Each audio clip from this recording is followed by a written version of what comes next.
Hey pop-up trailer fans. In this video I'd like to talk to you about power. Now I am mostly talking to our small RV campers, people with pop-ups or something tiny, because the power requirements of one of these little guys is completely different than the big rigs, of course. For this little guy, I basically have 2 internal lights, I have a electric water pump, I have a fan that runs my furnace if it's cold out, and I have a refrigerator. And then maybe a way to run a computer or charge a computer and some electronics, or maybe even charge up one of my little battery operated light fan things, which these are great, by the way, if you don't have one. Or maybe even run a fan continuously, but that's it. I don't have a satellite dish. I don't have a full-size fridge. I don't have a microwave. So my power requirements and the power requirements of a pop-up trailer, that's what we're gonna be talking about. Now, until somewhat recently, our power options for my little trailer were somewhat limited. I could either plug into shore power, a 120 source at the campground, or maybe in my house if I was just messing around at my house. Or if I didn't have shore power, I would have a deep cycle battery like this, a 12-volt battery. Those are my 2 main power options. Now, I'm not going to count a generator because I've never owned a generator for camping, and quite honestly, I think they're obnoxious. But I understand if you're out boondocking someplace that a generator might be a good idea for you. It's never been an option for me. These days, however, it seems like there's yet another option, a portable power station.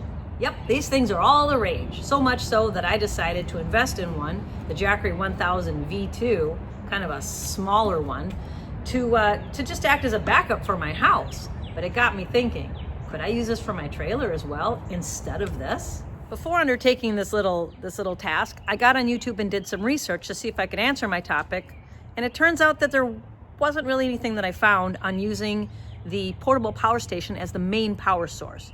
Every video I saw used the portable power station in conjunction with a battery, and mostly it used the portable power station as a way to charge the battery when you're sitting at a base camp or for charging electronics.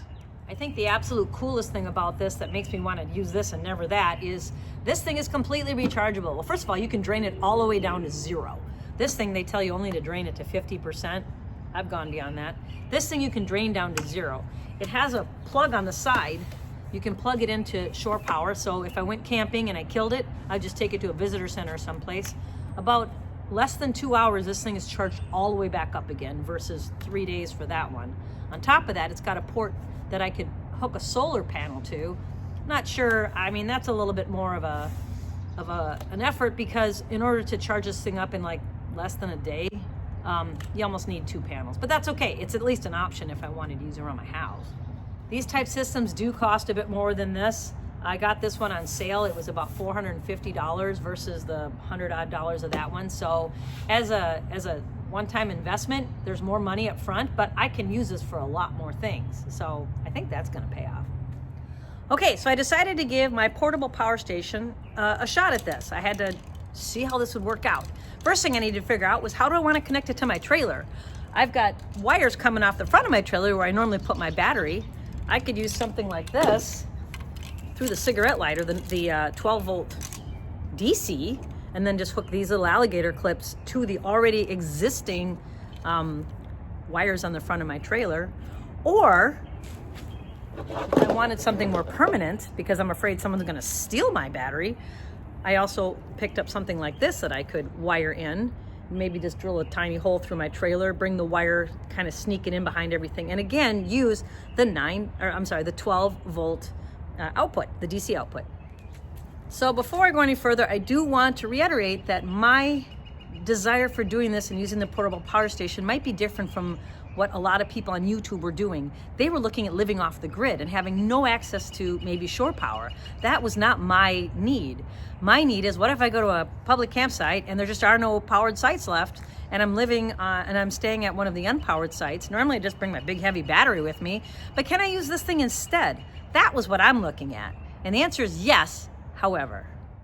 Before I finish that thought, let me once again summarize why I'm so bent on trying my power station.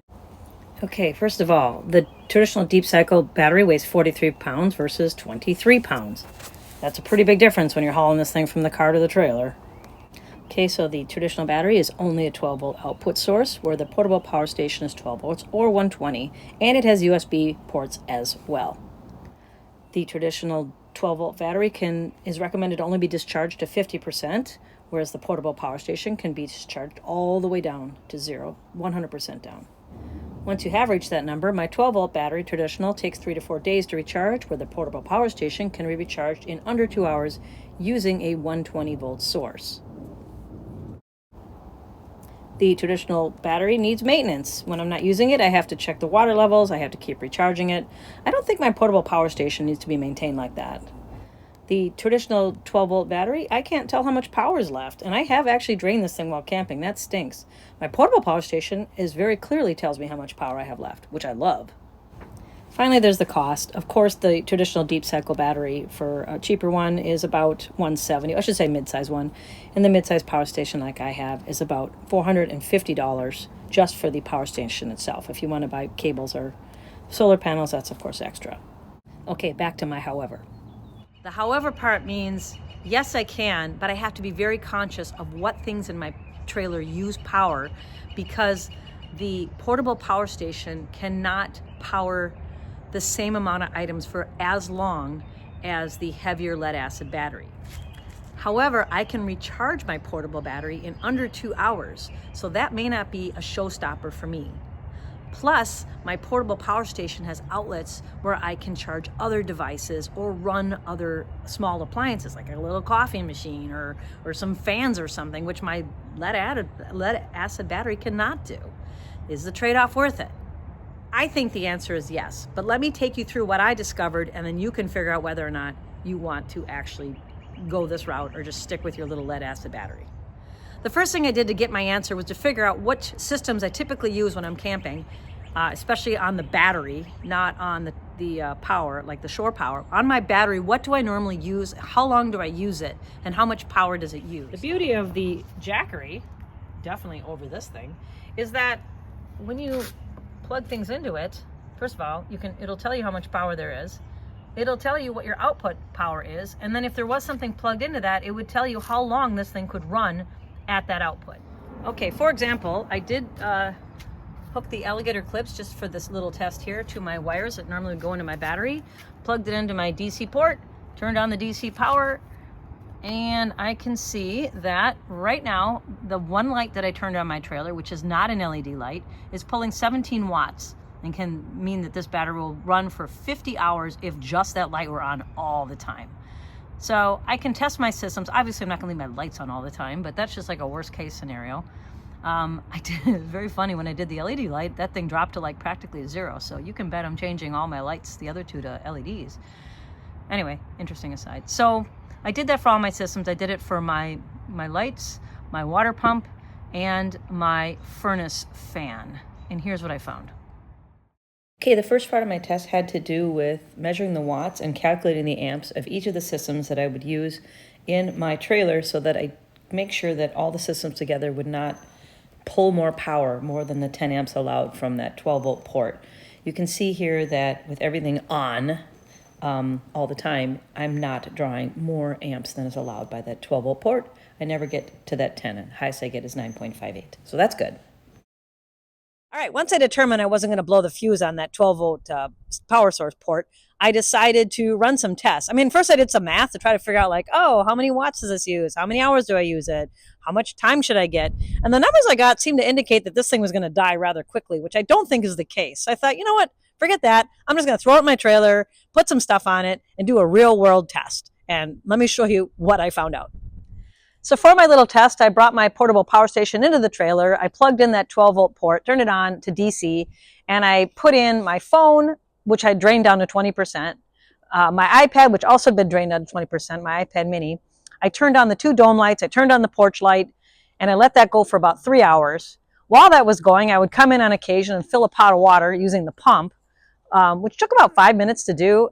I think if I maybe fill a pot like twice when I'm camping each day, probably not that often. I do wash my hands a bit, but even that's like minimal. Anyway, I did that to kind of do worst case scenario. And then I also turned on, after about 2 hours, I turned on those extra 2 12-volt lights and that extra 12-volt fan. So I really had this thing loaded up. I did not turn on my furnace. That was a completely different test. I also did not turn on my fridge. Here's my 12-volt fridge running off the battery, or off my Jackery, and you can see that that's a pretty big power suck. I'm not willing to sacrifice that power. I will admit, however, that I have been researching battery-operated coolers. I can cool them down and pack them in my house without having to put my trailer up, unlike my fridge. And all I would have to do is recharge the batteries off of this portable power station. So after 3.5 hours, which I figured might be the time I'd have those lights on. If I put them on at like 7 o'clock and went to bed at about 10, it might be a little bit longer, but they don't draw a lot of power. But after that 3.5 hours, my iPad had already charged up to 97%. My phone had charged up into the 90s also. My portable power station battery went from 100% to 93%, hardly any drain at all. And when I tried to figure out, when I looked at the display to see how much time would be left, it fluctuated between 44 hours and 94 hours, depending on whether I went and turned that pump on. So honestly, if I only run my pump minimally, I'm going to get a lot of days out of this thing. I did run one final test because I was curious. What if I turned on the furnace? Now, I will preface this by saying that I don't typically like to go camping in the fall in Minnesota if I don't have shore power, because that's the one time I drain my battery, my lead acid battery. I'm a little bit scarred for life. There's nothing worse than waking up in the middle of the night realizing you have no power and you're going to freeze. So that's a good way to end a camping trip. Anyway, I was curious. Last night, for some bizarre reason, in April in Minnesota, it decided to get down to 27 degrees. So I thought, hey, let's give it a try. So I turned on the furnace fan to medium, and I went to bed. That was at 7 o'clock. I can check the levels of the Jackery of my portable power station on my phone on an app. So I woke up a few times last night and just checked it. I can tell you I was pretty impressed. That thing made it all the way to 7 o'clock in the morning when I finally turned it off. It kept the trailer at 66 degrees inside, or between 63 and 66, and it drained the battery from 93% down to 38%. So, in a pinch, I could use this to run the furnace fans. I probably would not, but if it for some reason got cold one of the nights, I could. And guess what? If I drained the battery like I just did, I would just take it to a power place, visitor center or the bathroom, charge it up for 2 hours and be ready to go. The one time I drained my lead acid battery, I basically had to pack it up and go home. That was so not fun. So that's a bonus. As you may have noticed, for all these tests, I've been using the 12-volt DC port. I could also just pull in my shore power plug and plug it directly into an outlet, but I don't really want to sacrifice an outlet. I would much rather just run all these systems off the 12-volt DC port like I would run it off my lead acid battery. Decided that, I bought a little outdoor outlet cover thing and ran my wires inside and connected them to some bus bars that I purchased off of Amazon. And from there, I ran the wires through a hole in my floor, which I then caulked up so that I don't get water in there. And now my little wires are kind of tucked away in this little cabinet underneath one of my side seats. When I'm using my Jackery portable power station, I can just plug it in. When I'm not, I can just tuck it into this little cabinet and it's out of the way.